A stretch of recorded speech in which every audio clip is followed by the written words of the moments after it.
ఒక్కసారి కళ్ళగత్తుకోండి, తలకాయ తిప్పండి, ఒక్కసారి తలకాయ తిప్పండి. మళ్ళీ తీసుకెళ్ళి ఆస్థానం ప్రవేశామి ఎక్కడుంది అక్కడ పెట్టేసేయండి.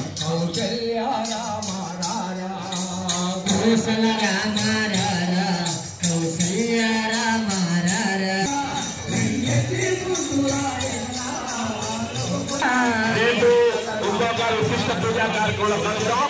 ఈ దీపం తీసుకొని రావాలి, నూనె మీరే తెచ్చుకోవాలి. దీపం వెలిగించుకొని పూజ పెట్టండి.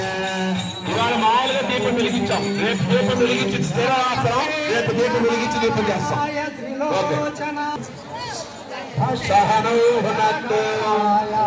సహ వీర్యం కరవావహై